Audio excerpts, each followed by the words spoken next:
Welcome to the Emotional Balance Sheet, the go-to podcast for parents with multiple kids, especially those with twins, triplets, or more, who are navigating the maze of modern family life and personal finance. Whether you're overwhelmed by education or retirement planning, parenting dilemmas, career transitions, or trying to define your purpose and plan, we're here to guide you with empathy, encouragement, and expertise.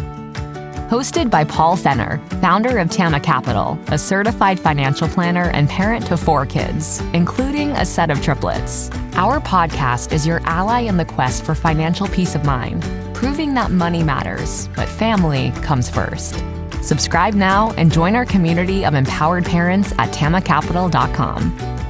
This podcast is for informational purposes only and should not be relied upon for investment decisions. Clients of Tama may retain positions in the securities discussed in this podcast. What does comprehensive financial planning even mean? At Tama Capital, it means a family office where lifestyle planning such as retirement, college, portfolio management, and tax prep and planning are all under one umbrella. But it goes beyond numbers. We focus as much on the emotional side of financial planning as we do on the financial side. We get you. We understand your challenges of building a family, business or career, and a healthy life.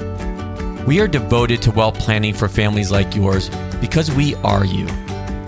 Learn how our family can help your family by visiting tamacapital.com. Hi, and welcome back.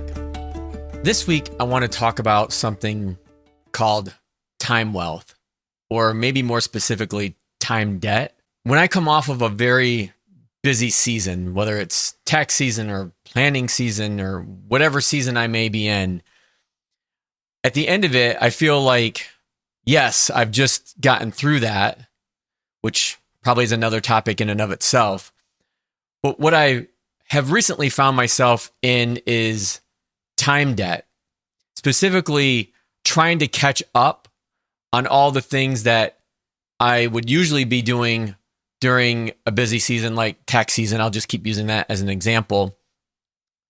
And working more, if not, actually I'm working more than I was during tax season, because I knew during tax season, that was my main focus. But when that ended, I felt this rush of basically anxiety that, okay, now I needed to go into aggressive mode and catch up. And I think time debt isn't that different from financial debt. But rather than, the interest you pay on your credit card or missing out on opportunities, I think time debt, that interest is paid in stress, exhaustion, and missed opportunities to focus on what's essential, which, as I'm reminded every day, given the life stage that I'm in with my kids and my wife, Teresa, it's really them. And I don't need this smart watch telling me, how much pressure I'm feeling or what my productivity level is or whatever number it wants to spit out. I know I can just look at the hours that I work every week. I can just sit for a second and realize, okay, I'm letting this get the best of me right now. And so I was reading a couple articles by McKeown, and I'm sorry if I mispronounce her name, Laure Lecomte. She was actually on my friend Matt Ziegler's Just Press Record podcast. And I'll put a show note or a link in the show notes to that conversation, what was really great. But she's written a new book called Tiny Experiments. And she focuses a lot on this time anxiety. And from her perspective, it can take several forms. And I'm just going to read these 3 that she provided. Current time anxiety, the feeling of being rushed that makes us feel overwhelmed and panicky. Have you ever felt that way? Yes. Future time anxiety, thoughts about what may or may not happen in the future, which are the cause of worry today. I'm sure we've all experienced that as well. And this last one is existential time anxiety, the sense of lost time slipping away that we're never going to get back.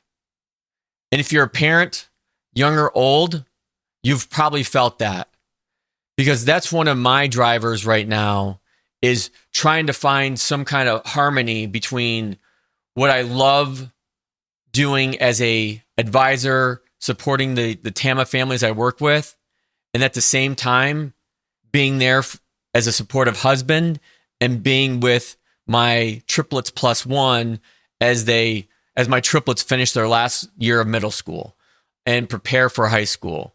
And likewise, my youngest, still in middle school, and being able to get to all of their activities. And Teresa and I even try to limit that scope, where we tell our kids, you can only do one event at a time. But when you multiply one event at a time by 4, it can get pretty overwhelming and exhausting.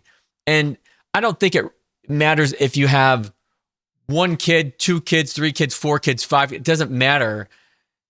Every parent could get to that level of exhaustion and feel like the time is slipping away. And I think I noticed this more around holidays, where at one point when they were younger, we were all together. No one was going anywhere. But now as they've gotten older, they have friends that they want to do things with, that, the holidays, the little holidays aren't as, you can just feel them slipping away. And, a good example of that is as simple as an Easter egg hunt. I don't know how many 14 and 12-year-olds really want to do an Easter egg hunt, but Teresa was heck bent on having one, and maybe it was our last one. Or maybe it's a one we do in the future when they're really older, and it's a laugh and we have a good joke about it. But I think you're still trying to hold on to their youth, which sometimes creates additional tension. But if I bring it back to this concept of time wealth, we all know that, time is our most precious finite resource. And when we begin to have awareness of that, I think we can be more intentional about the choices that we make. And again, as Laure points out in her article that I'll put in the show notes as well, we have this fear of being too late, but it's really never too late. And one of the things that she identifies as well, as far as what steps you can take to reduce this time anxiety, the number one point that she makes is defining what time well spent means to you.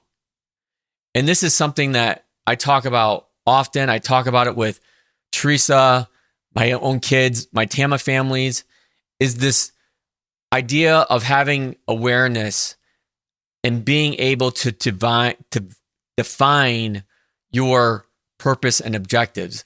And that is a strong tie to identifying what time well spent means to you.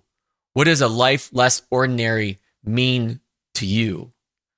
And to be able to, I've said this, sorry, I sound like a broken record, said this before, but I think it's worth repeating, that taking the 5 or 10 minutes to sit and think about these really important things in your life, so that you're not looking back and regretting, or looking back and having time anxiety over the 3 things that I mentioned earlier take hold.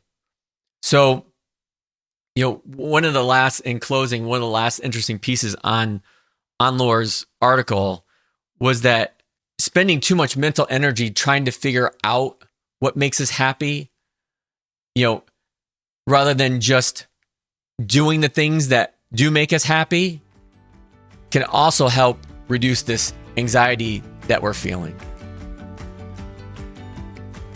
Now that you've made it to the end of another great conversation, are you looking for more? If so, head over to tamacapital.com, where you will find all of our conversations. Use the search feature to find the topic or guest you would love to learn more about. Also, don't forget to make someone else's day by sharing our show. Thank you so much, and we'll see you next time.